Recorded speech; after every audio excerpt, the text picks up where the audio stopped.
I'm Emma Curtin, host of a new true crime podcast called Murder Archives. It's set in Toorak in 1929 about the murder of Norma Reese McLeod.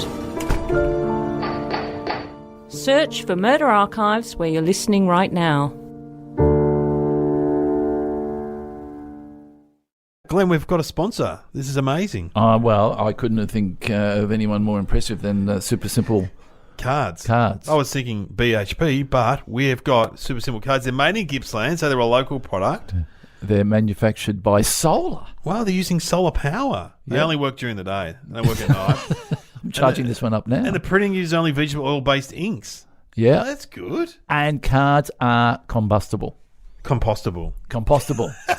Well, they probably would burn if you lit them, but you can put them in the compost and they will decompose. Compostable. I'm sorry about that. Yeah. But I'm just looking at one now, and these, I got to say, they're frameable. They're cute. You could put some nice words on the inside. You know what I like? They're blank. They're blank. I don't like being told what to say. I know. So that could be like, that's a good one for your mum or for a loss or a wedding or anything. It could be for anything. It says anything. All-purpose card. So find a link in the show notes or go to supersimpleccards.com. Get 10% off your entire order when you use this code somehow at the checkout. All shipping is free. Yeah, wow. Get a great pack of environmentally friendly cards. It'll save you time and money. Go to supersimplecards.com. What have you been doing? Oh, I've been going to footy games because I'm not a footy person. My dad's a massive footy person, but I never was. And now my daughter who's 12 is playing AFL. So look, it's everywhere. They're loving it. It's great for the girls. But is it less contact or is it full contact? No, they can tackle and stuff. It's pretty full on, but it is hilarious to. You know what it's been good for? Blokes that have had only girls. Yeah. I mean, I've got boys as well. But blokes have only had girls who love AFL because they've just been standing on the side of netball and soccer going, whatever. But now they're in charge of AFL. Like, you're kidding. Come on, Willow. Go hard. It's so fun. You know what the funny thing is? Hearing blokes and the coaches yell out all those girls' names. Yeah. Pippi, Poppy, Kitty, come Willow. Come on, sweetheart. Yeah, Scarlett, come on. Come on, darling. Go hard, darling. It is a whole other world. And they give you duties. So I've had to do timekeeping where you have to time the quarters and hit the siren, which is stressful. And score as well. Are you ever going to be doing goal? No, I said don't put me in goal because I'm not. There's a few people that really love doing goal. Let them do goal. You know why? Because when you do goal, I can teach you how to do it. Oh, really? Yeah, because when you do goal, you got to touch as you throw your fingers back for a goal. You got to touch your shoulders. Watch this. Oh, watch this. Watch. Oh, like that. No, not like that. Up top. Oh no, like this.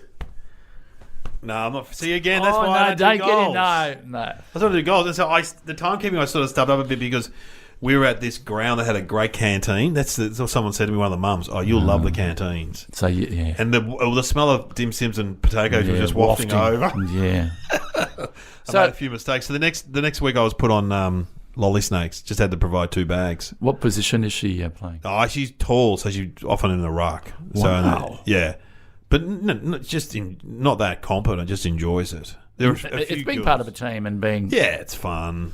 It's tribal. It's tribal. It's going to war. They all sing songs and you know. Yeah. Go Willow.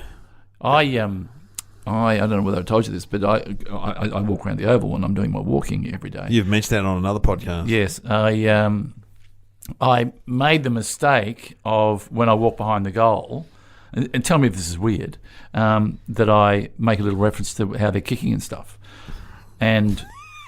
Well, the kids training. Yeah. So, nice kick. Oh, that's fine. Is that all right? Yeah. But if it's girls, I'm really sensitive to that stuff. You can't be an old guy walking around a park and going, yeah, it's really sensitive. Yeah. You can't go good kick, sweetheart. You can't. When you'd like to. Well, you can just go, well done. Well done. Yeah. I think you can do that. Yeah, because I turn up to training too and they make me help too, which is stressful. I've got a handball to the girls and stuff. Oh, yeah, because you're not a footballer. I'm not a sporty person. No. But often there are people walking around the oval and occasionally they do comment. So I reckon that's fine. I reckon that's fine. Just don't do any flashing or anything like that you like. Make a mental note of that. Yeah, mental note. No exposing yourself. Yeah, and you can't take photographs, which is... Yeah.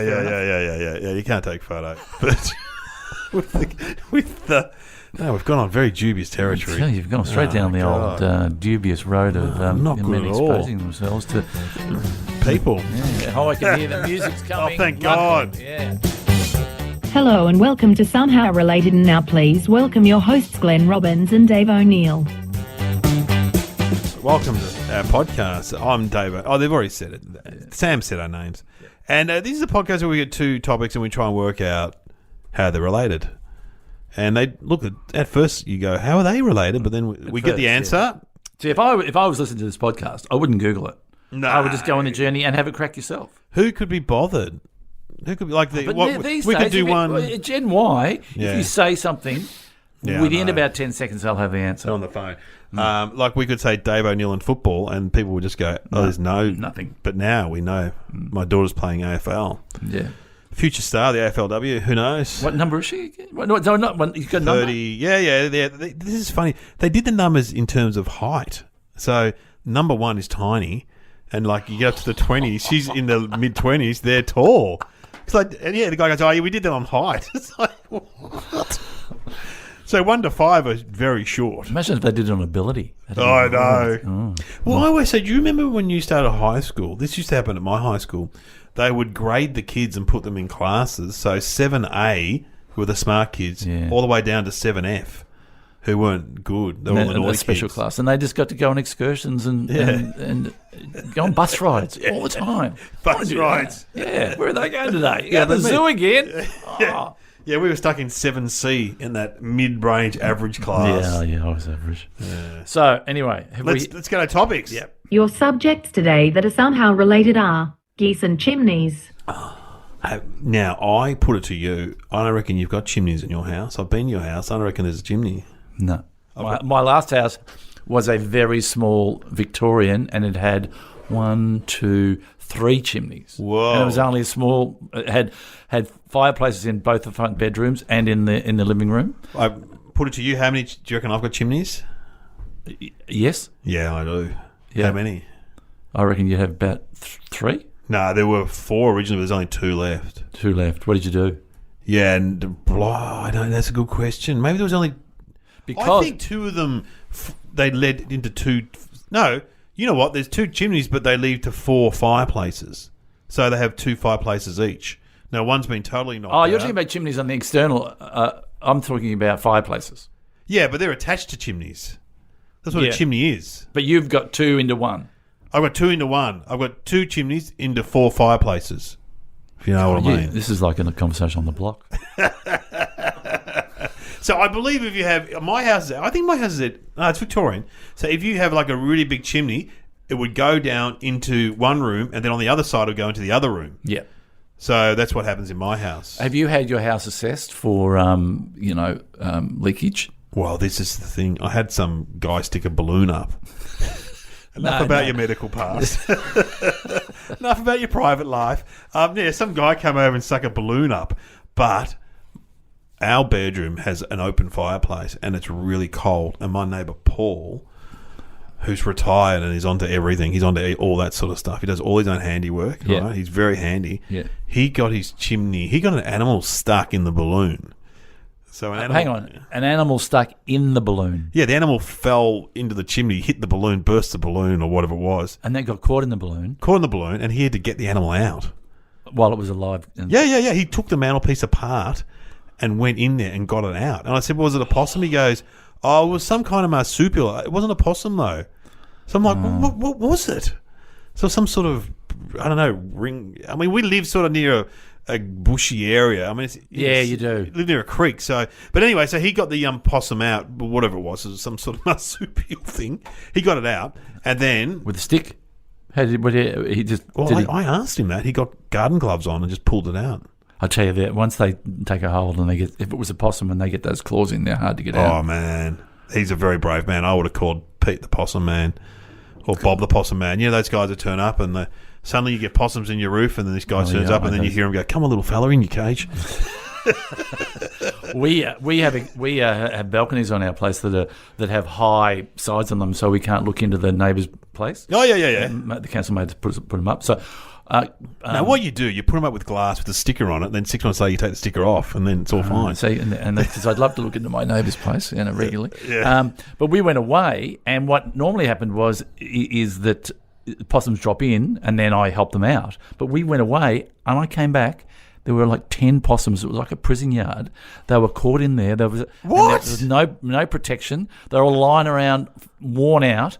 So I hadn't drunk for days. I felt bad, and so I threw them over. Yeah. And I think they're okay, but it looked like a prison yard. It looked like guys leaning back smoking in the corner. So do you use gloves for that, or did you use gloves? Or When it happens in the middle of the night, I make the mistake of going out there just in a pair of boxers. Yeah. Painting a picture for you, and we'll use the towel sometimes. But they're if you get a bushy, they'll really hurt you. If you get just the ringtails are still pretty feisty, but they're not as bad. But a bushtail, very strong and quite aggressive. Wow. So use a towel and then just put them up on the. But they come across the top of our house. It sounds like, because we've got a tin roof, you just hear it go. It's noisy. Yeah. And if the girls are home by themselves, they just I've heard one in the chimney. They had a fight once when I'm just like they had a fight in the chimney. I don't know what was going on. So we got the possum man to come out and so all he can do is what he does is he puts a lid on the chimney so then they can't get back in. No, but doesn't he put a lid on the stuff and then put an apple outside? A one-way. Yeah, it's a one-way thing. That's right. It's a one-way thing. Right, yes, he knows if he's eaten the apple that he's come out. Oh, I didn't know that. They put it. Yeah. Okay, so Paul. Anyway, he decided he had to get his chimney blocked, and he said, "Mate," he said, so much air was going up the chimney. You put a plastic bag and it would go up. How much? Okay, how much to get a chimney sweeper and to clean and block that chimney? This figure.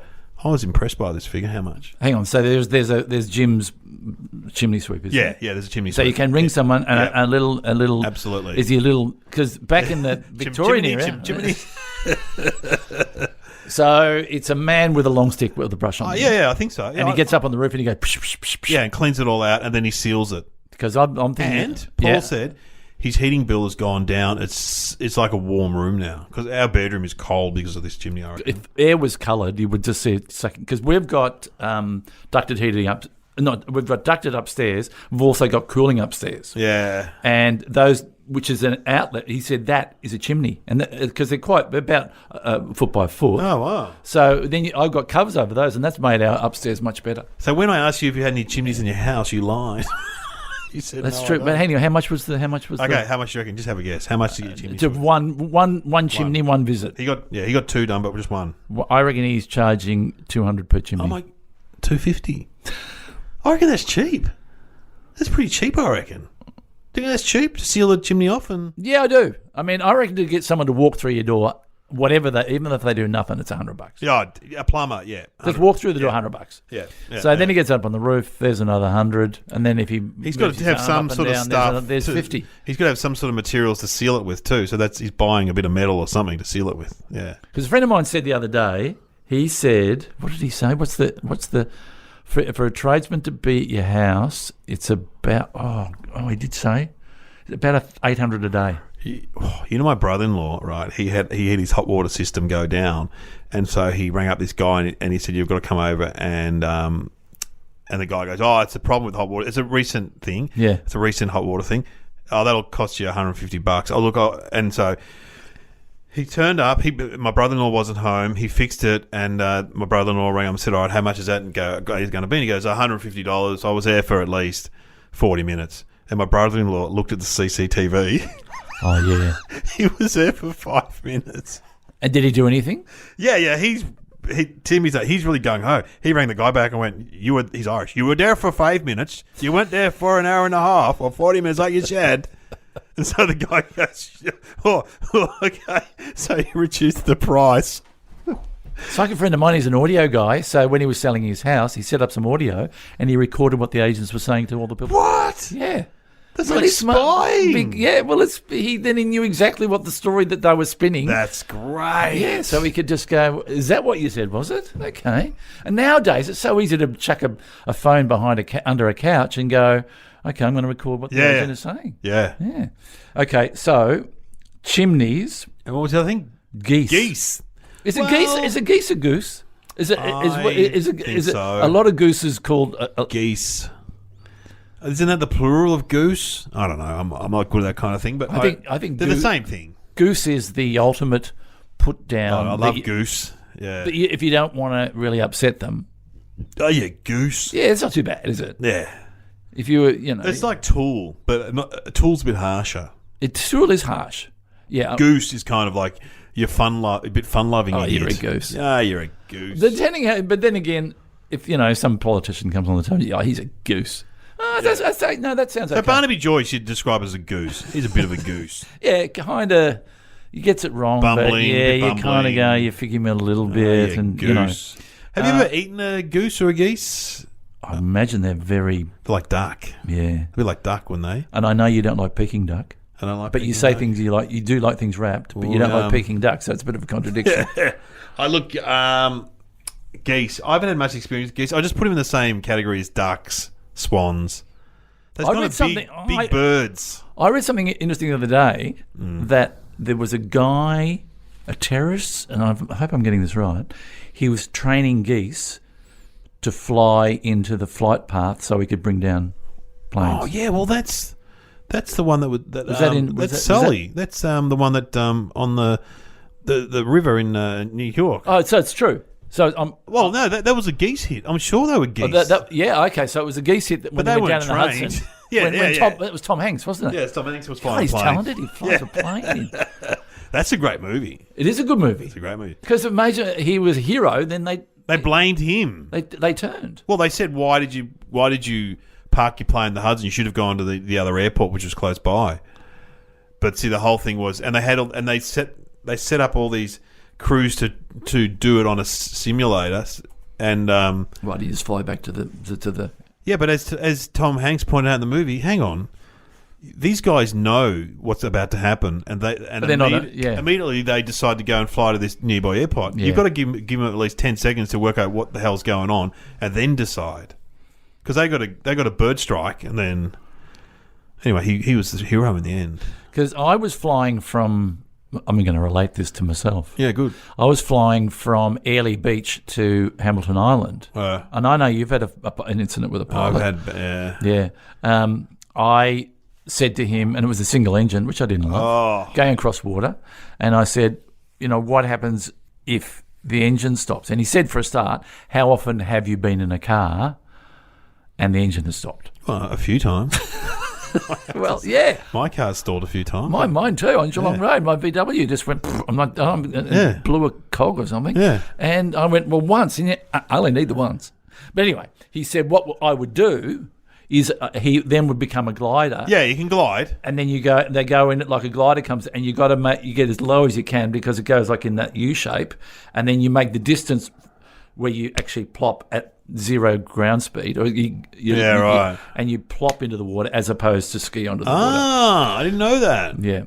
I flew from Mackay to Lindeman Island with a guy who I asked, and he seemed old. Like, seriously, they said you've got to go to the old airport. You're getting a plane, you've got to go to the old airport. And guess what's in the old airports? Old planes and old pilots. And the guy, he met me at the front door smoking. Hang on, mate. I'm here for the plane to Lindeman Island. All right, just go around, take your bags around. Then he walks out another door and goes, right, let's go. It's like, what? And I was trying to work out how, because I said, where did you learn to fly? And he goes, I was in the Vietnam War.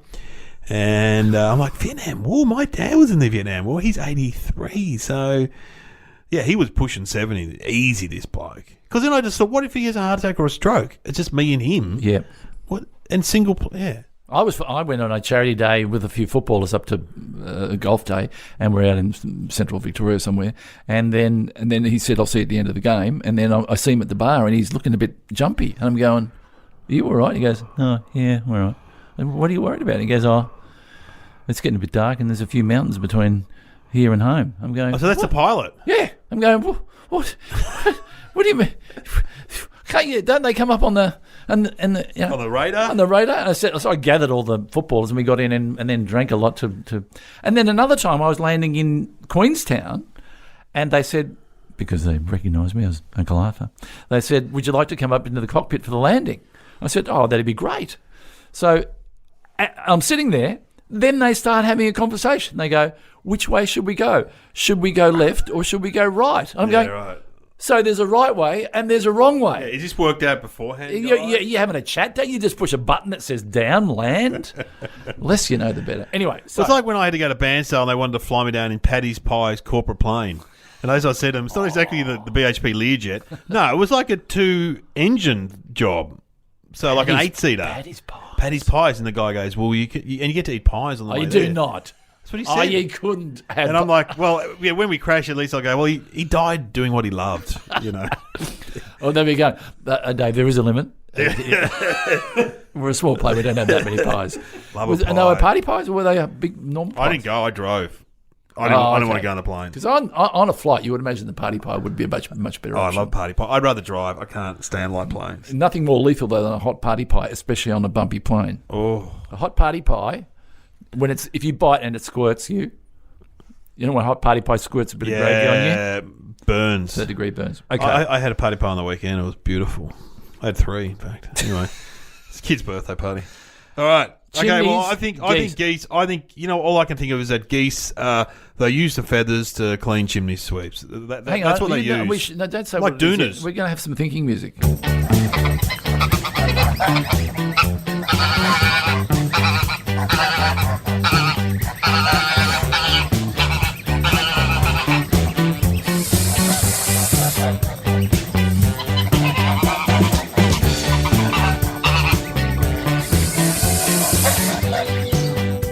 Geese, goose, the sound off.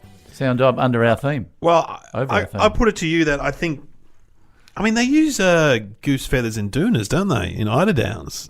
It's always goose in eiderdowns. Yes. So maybe they're good feathers for cleaning chimneys.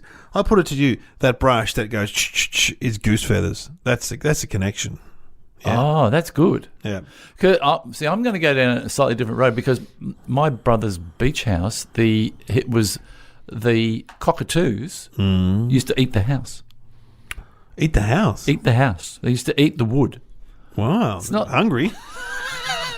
They're not getting enough the wood. Chips from the tourists. Exactly. Just hang around down the beach. It's all those don't feed the cockatoo signs that I see in... they would just sit there. You had to put nets up on the house to stop... So I'm wondering whether they wouldn't eat bricks. I think that maybe they like soot though. They get in there and peck at the soot. They get up on the roof and stick their head down, which would be good for you for the cleaning of at least the top of it. Okay, I'm going to go that they ate something on the chimney to the detriment of the chimney, the chimneys were falling down. I'm not sure. Yeah, the chimneys were falling down because they were eating the. What's the bit in between the bricks? The mortar. The mortar. If cockatoos can eat wood, I reckon geese can eat mortar. Maybe. There you go. Shall we see? Yeah. Come on, Sam. What's the connection? How are they related? In Victorian era, when people wanted to clean out their chimneys, a chimney sweep might tie the legs of a goose together and drop the bird down the chimney. There is an old chimney sweep saying, which goes the black of the goose, the cleaner the flue. Oh, that's cool. Okay. Well, we sort of do that now with possums, don't we? They do it willingly. They get down there, they have a bit of a clean, they pop out sometimes. So they tie their legs together. Yeah. So they're alive. That doesn't surprise you. The Victorian era, they had no animal welfare. Yeah. There was no RSPCA. About that. You would hope that they flapped around and they popped out the bottom. I wonder if they kept goose in cages, like, magicians keep rabbits. They had like a, collection of... Oh, he's a good one. Old Freddie, he works well in the chimneys. He loves it. Or they were just a one-off thing. They just used them like cockfighting. Yeah. They were just one-off and then they were gone. They were dead or they ate them. Yeah. They were definitely probably eating them too. If you've got a bird like that and you're in Victorian times and you're a chimney sweep, hey, God, no, we're going to do the chimney sweep and then we'll have lunch. Yeah, okay. Get the pot on. Chuck the goose in. Maybe they have the pot in the fireplace as the goose comes down. He, like a cartoon, he lands in it and goes, woo. Was it kill two birds with one chimney? Chimney. I'll tell you something. That is fascinating. That is fascinating and unfortunate. But I'll tell you something before we wrap up. I've just thought of this. That David Attenborough, did you see the making of? No, that was a very popular TV show on recently, wasn't it? Yeah. Because he was. It rated higher than Barnaby Joyce's interview. I saw that in the paper. I saw the making of, and he was working with geese, and he was training them to fly next to a camera. Is he a terrorist? You have been listening to Somehow Related with Glenn Robbins and Dave O'Neill. Oh, you've met one of 7up. I met Tony, the taxi driver. Yeah, who did a bit of acting. Yeah. And then he came out to us. Yeah. Well, we had trouble with our cab driver, and I just walked around because the girl I was with was trying to pay him. I said, "What's going on?" He goes, "I went, oh my God, I know you. I know your whole life. You know me, do you?" I said, "You're a big star in Australia. Everyone knows you. We know your whole life." Anyway, he got his phone. He took us all around London. Yeah, right. And then he came out to Australia, and he kept my card. And years later, we hung out. Really? Did he hook up with the other guy from 7up?